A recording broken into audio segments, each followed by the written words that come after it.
ముందు వీడియోలో మనం విఘ్నేశ్వరుడి రూపమైన శ్వేతార్క గణపతి గురించి తెలుసుకున్నాం. ఈరోజు దశమ రూపంగా క్షిప్ర గణపతి గురించి తెలుసుకుందాం.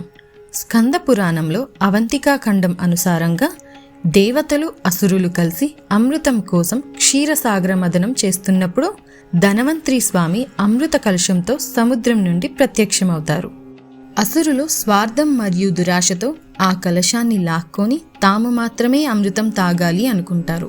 అలా జరిగితే విశ్వమంతా అధర్మంతో నిండిపోతుంది అని గ్రహించిన దేవతలు విష్ణుమూర్తిని ప్రార్థించగా ఆ సంక్షోభ సమయంలో విష్ణుమూర్తి విఘ్న వినాయకుణ్ణి పిలిచి, ఓ గణపతి, ఈ అమృతాన్ని కాపాడాలి, విశ్వ భవిష్యత్తు నీ చేతుల్లో ఉంది అని ఆదేశిస్తాడు.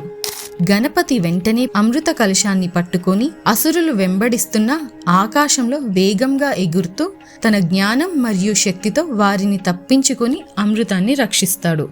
అదే సమయంలో ఆయన చూపు ఒక పవిత్ర క్షేత్రంపై పడింది. అదే ఉజ్జయిని నగరం పవిత్ర క్షిప్రా నది తీరం.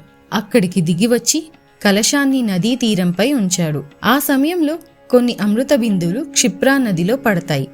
అలా ఆ నది శాశ్వతంగా పవిత్రమై పాపాలు కడిగేసే శక్తి పొందింది. అమృతాన్ని ఎల్లప్పుడూ రక్షించడానికి గణపతి ఎర్రటి శరీర వర్ణంతో స్వయంభుగా అక్కడ వెలిశాడు.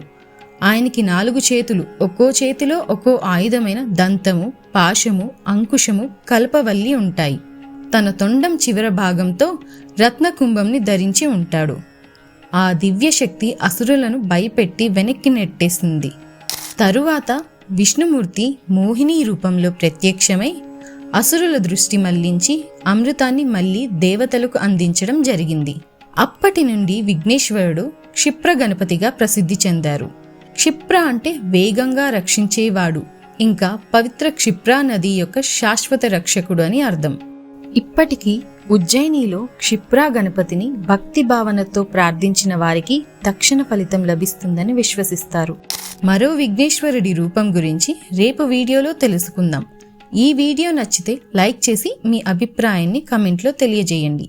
మన వేదవాహిని ఛానల్ని సబ్స్క్రైబ్ చేసి షేర్ చేయండి.